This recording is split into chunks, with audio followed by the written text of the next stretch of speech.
Back at the Bus Podcast coming to you with another comic book review. Today we've got X-Men Red number 4. Pretty decent cover. Like it. Sunspot. You know what I'm saying? Crawl on an Arbor Magna, it seems like. We'll open up the book here and we're going to the Great Ring.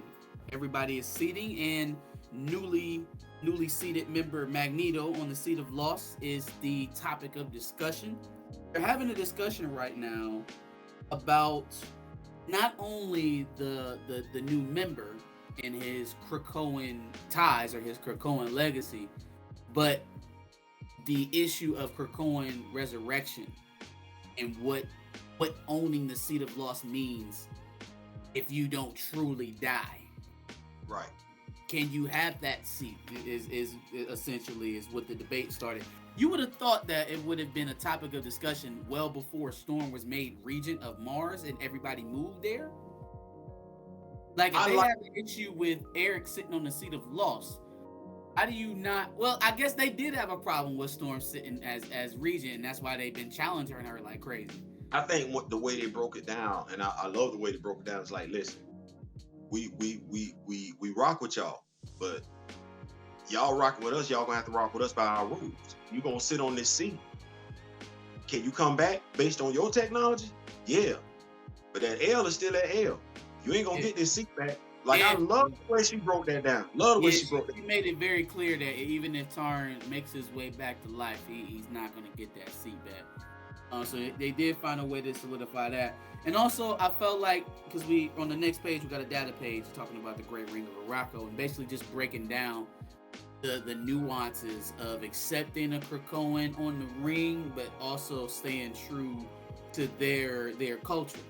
They explain that Krakoans are welcome here. I think by the simple fact that they warred alongside the Krakoans validates them on that land. It is the leadership positions, though, where the resurrection protocols comes into play and comes into question, because are you actually serving? Are you actually fighting the way you should if there's nothing to risk? If you're risking nothing. Even what we just had going on with our Supreme Court justice, it's a lifetime position. Do you really have anything to lose based on the decisions that you make if you never have to see them come to fruition? No. Yeah, you have a position for a lifetime that buffers you from the decisions that you make. The decisions that you're making do not affect you. They affect people. You will never be a part of those people because, which is, we're looking at this in X-Men Red. Ororo, they're a part of the people. Abigail Brand wants to be above the people. What Arakko is saying is, we have this great ring, but we are not separate from the people. We are no different than them. We abide by the law. So I once again, Al, we can talk about this dude all day long. This is great, right? We get into a good exchange in between Eric and Iska the Unbeaten. She's a little bit more talkative about the whole situation with her and Roberto than I would expect her to be at this point. Just by the simple fact that he exposed how to beat you, essentially. I would want to stop talking about that, but no, Iska is so boastful. And again, I think this goes back to her. Everybody who seems unbeatable has some sort of character flaw, weakness that opens up the crack. Even Thanos has his undying love for Lady Death, which is a crack and a character flaw, right? So there's always something. She showed her something, and she gonna continue to show it. Now, she's either unable to control it, like you said in the last review, or she has been jaded by success. So much so that she's not guarding herself with her secrets. The fact that you touch on that, Ororo touches on that. Magneto won using his chosen weapon. No law was broken, Iska. If the Costa speaking a few words to you could undermine that, perhaps he is not the problem. The problem, exactly. If you out here rolling around on mech level and I can push your buttons like that, you might have to go sit down, player. You might have to go sit down, because you can have the whole planet plummeting to death if somebody just said something to you. I bet your whole planet thrived for 1,000 years. They said, yes, I'm aware of your last victory against one of my students while my back was turned. Even Eric, Eric like, yeah, I heard about your little last victory. Also, how about you do that while I'm looking next time? I think you about to snap Sunspot's neck while I'm standing right there. I don't know if I'm gonna win, but you gonna feel it. We're gonna hop back over to Arbor Magna and the hatchery, and we're bringing back Sunspot. Funny, the first person standing there to greet Roberto as he's crawling out of the gooey egg is New Rockslide.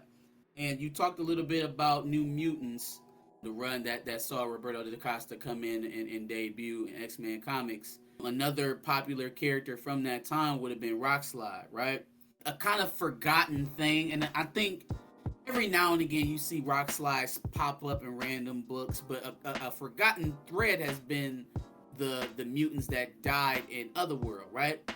They've gotten Gorgon back to a manageable point. He's not the Gorgon of old, but he's close enough back to his old self that people don't necessarily notice it, right?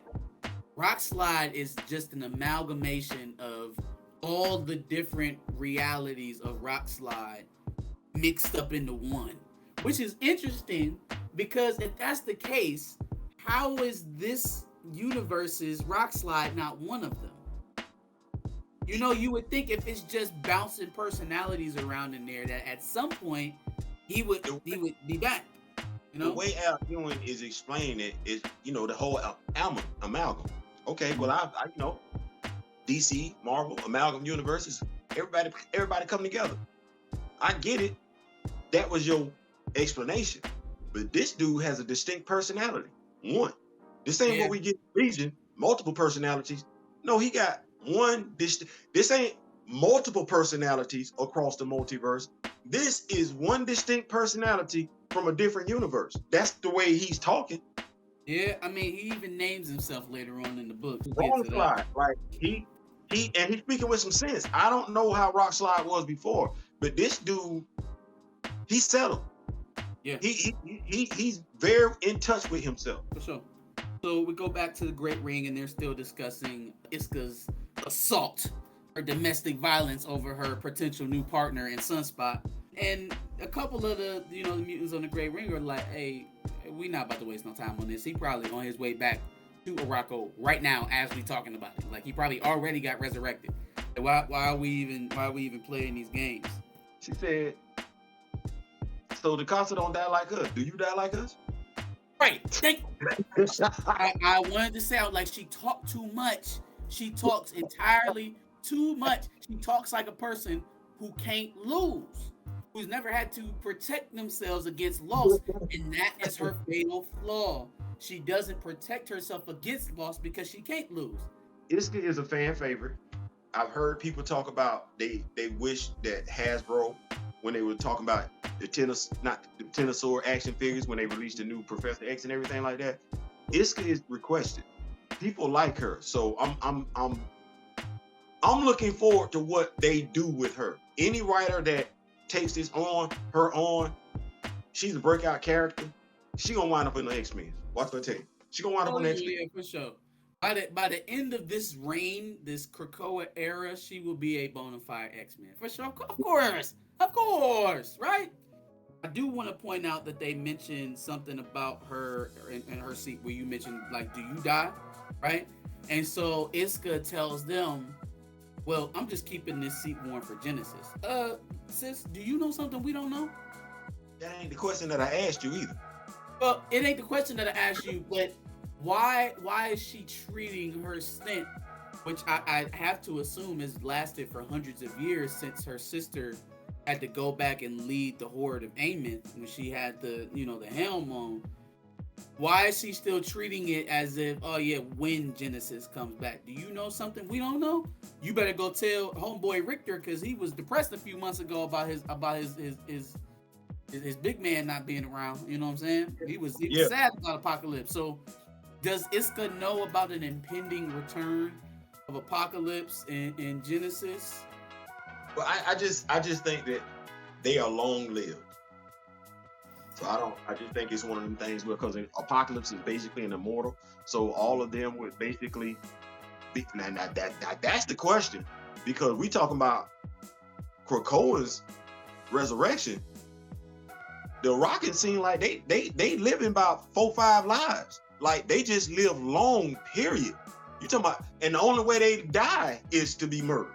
Yeah. Like old age is way out there, way out there. So because she makes a good point. She's like, oh well, you're a poet, so I'm sure you can see the beauty in dying to win a war or something like that. So yeah, I can see the logic where her death wins something, and that in turn allows her to perish.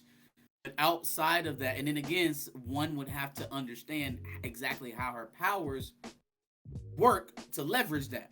But here she go. Well, by the way, where's Storm at? She's the regent. She's the regent. Respect your queen. She got stuff to do. Storm is actually in Shi'ar space, right? There's been an emergency diplomatic meeting. So the attendees are Oracle from the Shi'ar Empire. We've got Dorvek, or I'm assuming that's Hawkling, all right? From the Kree Skrull hybrid thing that's still going on from a couple years ago, apparently. The Supreme Intelligence from the Utopian Kree Empire is there. Unable to attend on short notice, so he is not there. Oh, Supreme Intelligence is not there. You're right. My bad. So yes, the Supreme Intelligence is not there. But then we got King of the Intergalactic Empire. Emperor T'Challa. Man, put some respect on this name. Emperor T'Challa. Damn, boy. Somebody respect T'Challa in Marvel Comics. Shit. Jesus. Yes, he is there representing the Intergalactic Empire of Wakanda. Al Ewing is the king of continuity. He got his full facial hair. That's what he's doing. Because he's on the run and he's not able to show up in person because he's on the run in his main title book. Right? Everything about this interaction makes sense. Makes sense that they would be reaching out to T'Challa and not Folasad or Keely. I'm so glad that we didn't see either one of their faces. Or Shuri. God rest her, maybe he sends Shuri in his stead if he got some serious, something going on that he has to do. But I'm glad that they respected the Emperor of the Intergalactic Empire. And it's just so crazy that somehow, way over there in the X-Desk, they remember this man is an emperor of multiple factions and planets of an entire empire stretching across multiple galaxies. Aurora Munroe, regent of Arakko and spokesperson for the Soul System, is present. Latuka the Knower gets an invite via Storm, but refuses to attend. Galactic politics deemed unimportant. Okay. And man, they just a little too unbothered for me. They're just a little too unbothered. And I also think it's funny that they went from being so thirsty to go back to war to being like, nah, we good over there with your bickering. Like, man, you don't even know what's about to go down. You don't even know. I think it's an arrogant thing. If we go back to Iska and everything like that, I think it's like, hey man, listen, that don't concern us. If you come over here, we got what you're looking for. Either we gonna win or y'all gonna win, but we don't care nothing about that. Bring it to our front door. That's when I think that's literally their mentality, because they like to fight. yeah, they own it. I think if they knew that it was guaranteed smoke coming and it wasn't just about to be a whole bunch of talking back and forth, they'd have came. But they like, no, I know how y'all politics get down. Y'all about to talk about it for 3 months, and then somebody might pop off. Like, nah, you tell me when they pop off, and we'll be there. We got Orbis Stellaris. That's probably what I was thinking about. The Galactic Rim Collective, chief diplomat of the Rim World's business ball arms dealer. I think we've seen this thing pop up in the X-Men, the current X-Men run going on right now. We saw him pop up in too. He was the one that sent those assassins. The assassins. You're right. Yeah, you're right. That was it. So he's present as well, or it is present. And then we got Richard Rider from the Guardians of the Galaxy, another Al Ewing pop up there from his time on Guardians. So let's get down to it. Let's get to the nitty. Let's get to this conversation. So I won't say it's been a lot of controversy over these literally one page of conversation. It was a bit of a dust up. I don't have a whole lot of problems with what's written here. I don't think, considering what we've been getting from the Ridley book, this is a breath of fresh air. They talking to each other like human beings. They're saying words that make sense, that tie back to the character. I I know that's a very low bar, but believe me, if you're reading Black Panther right now, seeing them be able to converse and trade wits is a lot better than you lying piece of shit. This conversation, she's talking. It's one of the things I got to sit back and say, because I didn't heard this conversation for real. She's coming from a place of hurt. Sure. Yeah. Ladies, sure. I'm not laughing. I'm not laughing. I'm not laughing, ladies. I'm not, because I wasn't laughing when it actually happened for real. So I'm not laughing. I'm just explaining it. She coming from a place of hurt. I get it. So don't do that. Don't do that. Yeah, and you know what? It's unfortunate that the strife is continuing, that we have to read another book out of the X office that has T'Challa and Storm beefing with each other. At the same time, Al Ewing specifically, that writer is going to stick with what is already stuck. Right. He's I going will to say this. write what's already out there. So if John really is taking his character in his direction, he got to write it the way that it is. Right, and right now, Storm and T'Challa, once again, surprise, surprise, are at odds, and he writes it that way. But I think he does it in a reasonable enough way that doesn't feel ignorant to me, and it also it leaves the door open. I didn't see anything in here definitive saying that they were leaving and they done totally with each other. When you say it leaves the door open, I want to point our viewers to this statement right here. She says, "And I won't live on your chessboard." He says, "No, neither could I." So in the end, nevertheless, the game goes on. So in that sentence, what I got in that piece of exchange, what I got from T'Challa was some type of remorse that I ain't got in the John Ridley run. Like, hey, you know what? I feel you, Queen. I don't even want to be on the chessboard. Right. You don't want to be on the chessboard. I don't want to be on the chessboard either. But I gotta do this. But the game goes on, right? And we have to because of our positions. It's just Right. it's unavoidable.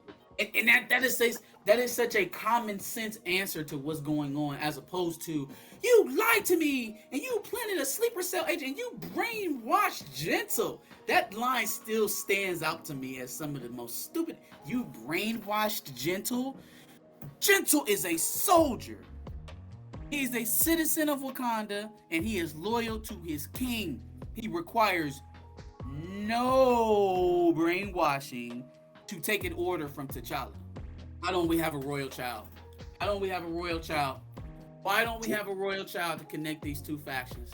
We got Charles Xavier got one. Charles Xavier got one. Charles Xavier got a few. He got his babies littered all across the damn galaxy. So I'm looking at Marvel like, so one is the regent of the solar system, and the other one is an emperor of a galactic empire. What we doing? What we doing? Well, essentially, you'd be creating the most powerful black being in existence, and maybe that's just why we can't do that right now, because you would literally be creating the most powerful black being in existence, not just by power set, but I mean by aesthetic power, the way that we think about power today. It would be the most powerful black being in existence, not just by way of power set, right? With having the heart-shaped herb in your bloodline, and then also an omega level mutant as your mother, right? That's it by itself. But then think of being the heir to the throne for the intergalactic empire of Wakanda and Soul together. That's the most powerful black being. Why don't you want to tell that story?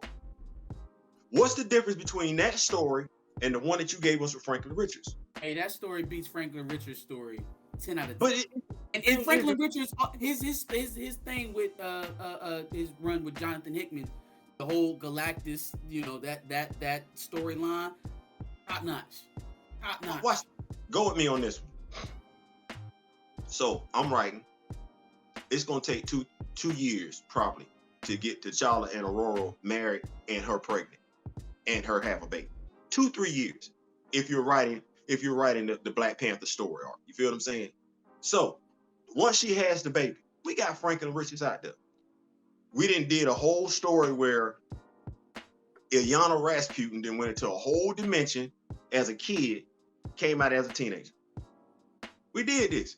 So, and this is what I'm saying, like, Marvel, just tell the story. A good story is a good story. And when I look at these message boards and everything like that, people just want a good story. They want a good story. You got racists in there, but even the racist wants a good story if it makes sense.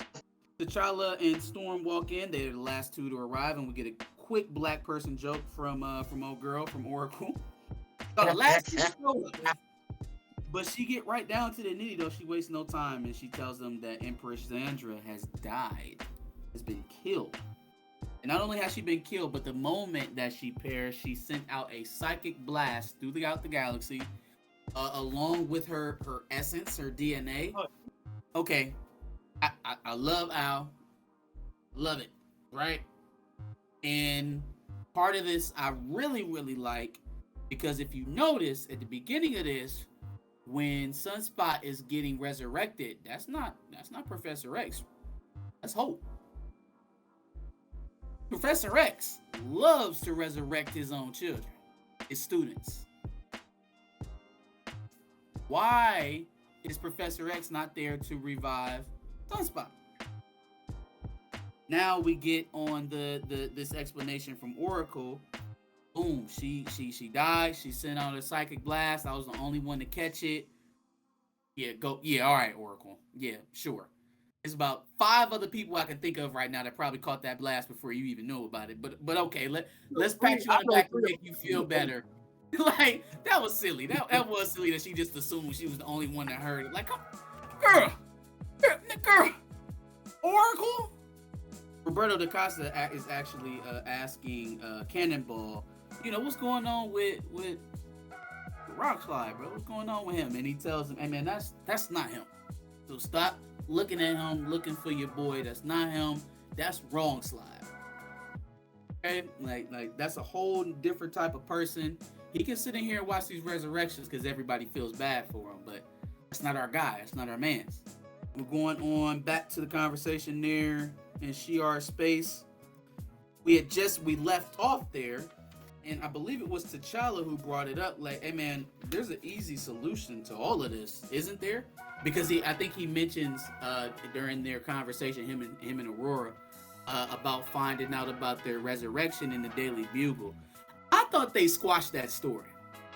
I was pretty sure they mind wiped that reporter before that story came out, but maybe I'm getting the order mixed up. He was mind wiped. He was mind wiped. He was going to expose Cyclops and everything like that. Yeah. He was mind wiped. That was why Cyclops became Captain Krakoa. And they did the Captain Krakoa thing to get it up out of here. Because I think that's who they had the evidence on was Cyclops. So maybe they ended up releasing the story anyways without the Cyclops angle, but we never saw that specifically, so it was just weird to hear him, what I'm gonna do, the Daily Bugle in particular. I'm gonna take it upon myself to research that information for us, and I'm gonna get that. Yeah, bet. We're gonna put patient on that. But in this circle, it ain't no secrets, and if Joe Blow on Facebook knows, you better believe everybody in this room knows. So let's just lay our cards on the table. Can y'all just bring her back, so we don't have to worry about the power vacuum that is sure to ensue when the world or the galaxy, the universe finds out that Xandra's dead, and they try to take over Shi'ar rule.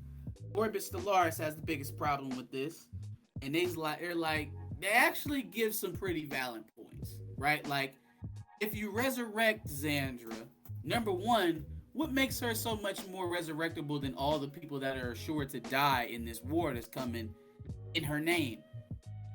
Right? What makes her more resurrectable? Just the fact that she's the leader. And they also say, if you resurrect her now, what happens the next time she dies?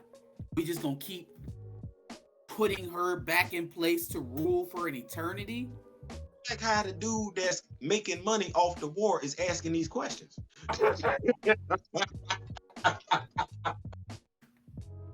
And you know what? It's funny because knowing that he's an arms dealer, it is an arms dealer. That's why he's asking for war. He's like, let it be war. Let them get got. This is their fault. Let them get got. I'll sell everybody guns. If you need a discount on guns, I got guns. Back to the Great Ring, and we are getting down to the decision on whether or not Storm and Magneto are even eligible to serve on the Great Ring. Magneto does bring in the device we were talking about for him and Storm's backups, and he's kind of going through it, explaining how it works and how it's different from the regular Cerebro and the waiting room, how it differentiates, right? And so immediately Iska is on it like flies on doodle. Like, hey bro, I know you ain't suggesting what you think you is. I know you're not about to ask us what you about to ask us, right? We go there back to Krakoa, and we got my boy Rockslide and the Costa. They share a little moment on the beach. Rockslide actually tells us that the name he prefers kind of feels like a walking tombstone or a effigy for all the people that actually cared about Rockslide, and Rockslide gives him an actual identity that he can own for himself. He also seems very grateful just to be alive, like just to be living, which is very contradictory to all the feelings that everybody else is feeling that knew Rockslide, because every time they see him, they get depressed.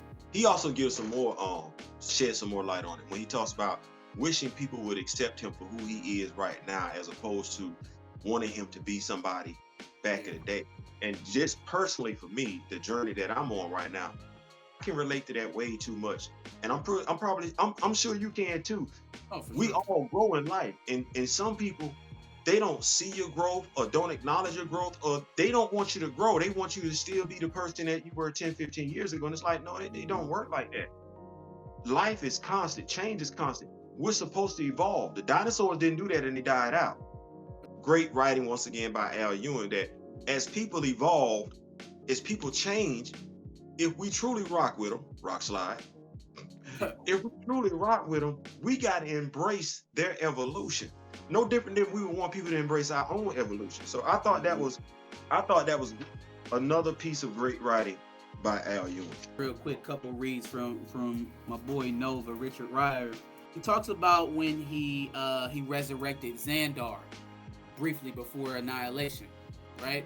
Xandar is the planet that was destroyed by Thanos, I believe, when the Infinity Saga. Yeah, so he resurrected. That's his home planet, Xandar. Resurrected his entire planet only for it to get right in the way of the Annihilation Square. So he's talking about that, how a lot of people thought him using his power to do that was a mistake, and even though it saved him, a couple of days, he doesn't regret it. He doesn't regret it because that's life, right? That is valuing life. And even the time that they were able to get back was worth using the power to do it. Life and death is not something that you look at as, you kind of view in hindsight necessarily, or you do, but not necessarily. You're not supposed to live it in regret. I think he does a good job of breaking that down as to not allowing fear to not let them do what's right to save lives in the moment. Storm tells Richard Ryder, I'm glad you think so, Nova, because it's already done. Like, I think it's so funny that she's sitting here watching them debate all of this. And just literally, like, she just sitting there like, good point. Okay, yeah, no, you speak now. What you think? It's already been done. She's already on her way back. Listen, that's her character. And I love Al Ewing for keeping her character consistent. Because this is the Ororo that I've been knowing since I've been reading. Go ahead, man. I'm loving this. So here's Storm. The psychic wave that you caught, a broadcast you called it, did you think that was meant for you? Like, honestly, now, come on, man. Now, come on, man. Come on. You think she sent out a psychic blast for you to catch and just tell everybody that she did? That's what it was. You talking about the psychic distress signal that contained her entire essence, including DNA? You thought that was for you? That was for you. That was for you. That's what she wanted you to do with it. Just let it die on your vine, in your brain. Storm's testimony. Think who has the power to catch it. Charles Xavier, perhaps the universe's most powerful telepath, Omega level. Shifting between him and Jean Grey with the Phoenix Force. Wait. Two things can be true at the same time. They can both be Omega level. They can both be, well, not in the same skill set though. And Omega is one. Omega is one of one. She can only be one Omega. She can be an Omega level telekinetic, And He right would up never under be able him to as far as the telepath. telepath, which still makes her damn near Omega level. Like, if I don't think they really do a great job of fleshing out Omega level, because you say it can be only one. Okay, well, let's think about this thing. If Omega level means you're the most powerful person that can do it, okay, cool. Well, if Omega level is 10, we happen to come across somebody that's at an 11. That don't mean you this just me. It's just me. That don't mean you no longer Omega level. If Omega level started at 10, you it. Now we just got levels above Omega level. That's just me. That's just me. Okay. I think of it more of like a wolf pack, right? If it's a bigger, stronger, badder wolf that come in, well, he the new alpha. That's him. He the top dog now. Combative thing, like he leading the pack. I don't look at it the Omega level mutants as, well, I want to be the one that's running things. No, you're powerful enough to be considered an Omega level mutant.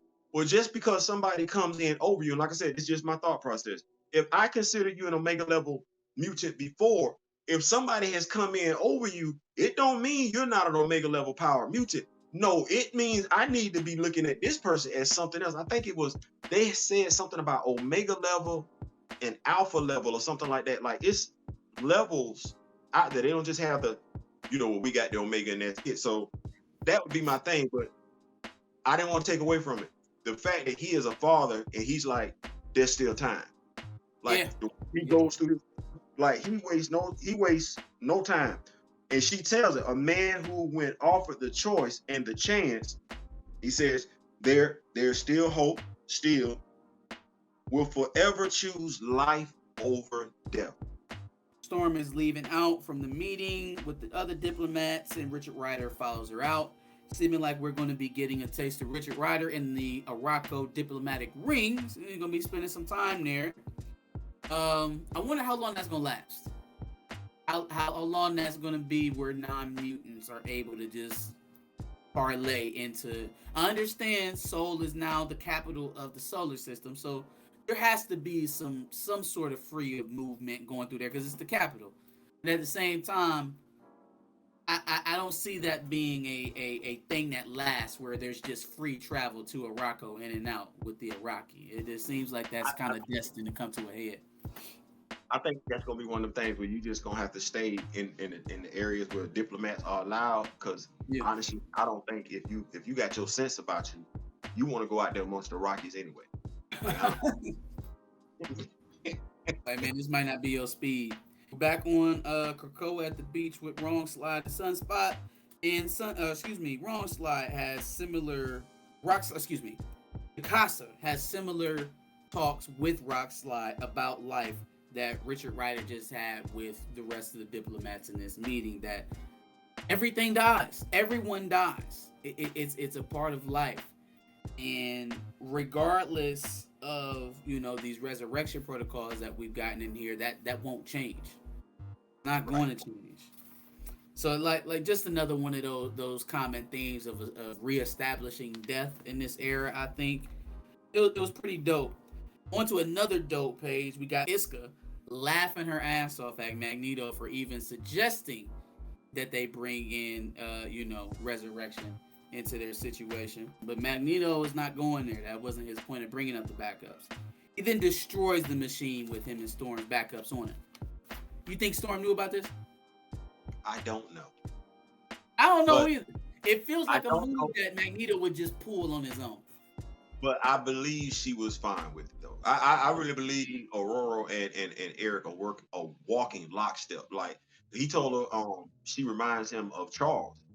She means that, and it's the true sentiment of the word brotherhood. Like, Eric is down for that. Roberto is down for that.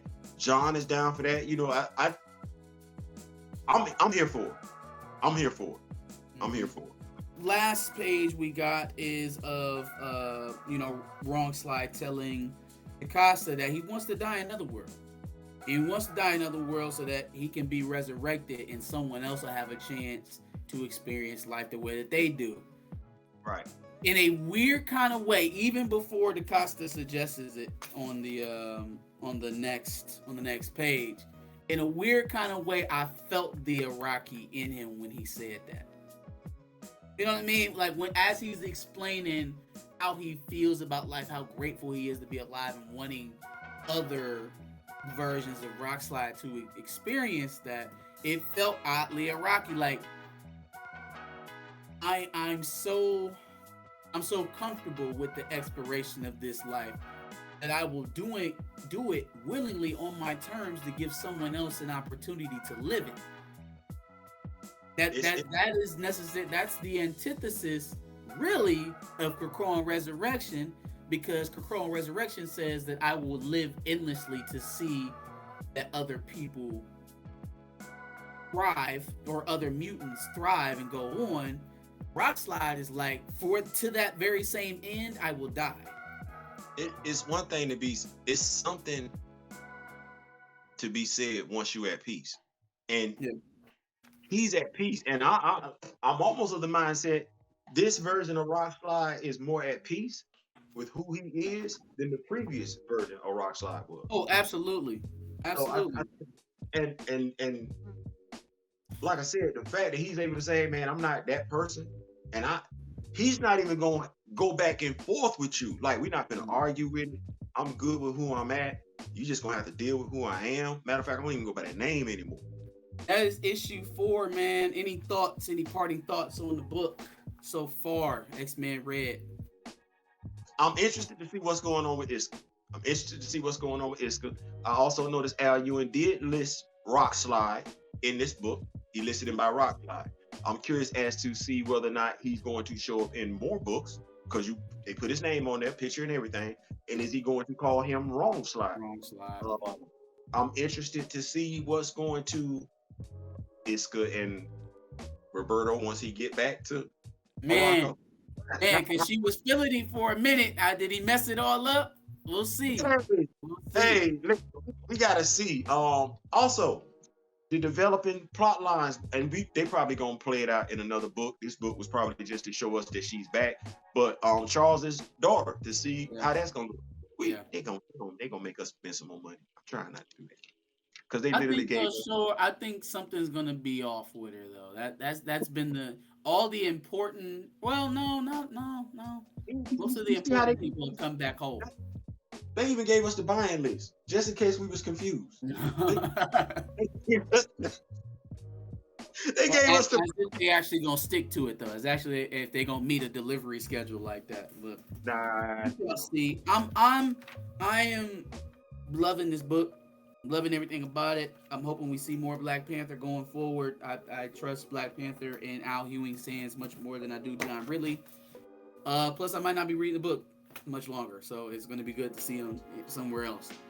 I do want to see how this whole, Xandra dying affects the Judgment Day event coming up, where the Shi'ar come into play with all of that. If they even do, because they may be handling their own problems here if they go any longer without Xandra sitting on the throne. So, plus, if you read Marauders, they got their whole insurrection secret society thing going on right now as well with the Crimson group. I forgot their name, but a lot of stuff going on continuity wise. It seems like it's going to come to head in this big event that they got going on after the Hellfire. The next big crossover event, Judgment Day. X-Men versus Eternals or something? X-Men, Eternals, and Avengers. I had an idea. An idea came to my mind. I said, you know what? I said, Theo, can I talk to you for a second? I said, sure. I said, you read both DC and Marvel? I said, yeah. Usually when you have a crisis over in DC, it's the heroes versus the villains. I said, yeah, you're right. Usually when it's a crisis over in Marvel, it's the heroes versus the heroes. You ever thought about the fact that you ever say to yourself, damn, Marvel, you ain't got enough bad guys? But are the bad guys just that bad? Like, they suck.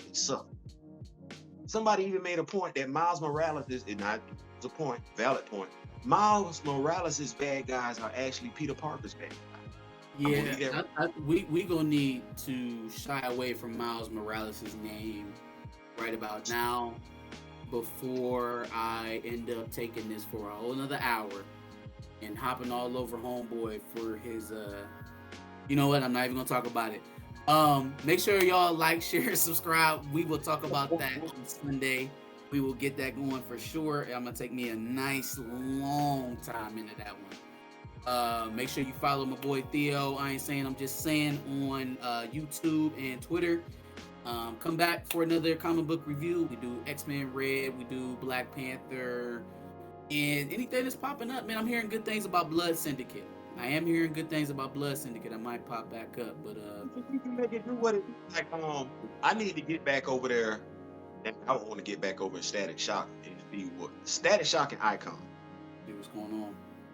Yeah, If the icon and Rocket book is getting mixed reviews, I might pick one up and see what it's on. I haven't picked up a DC book in almost a decade, so we'll see how that goes. But make sure you like, share, and subscribe. Come back for another review.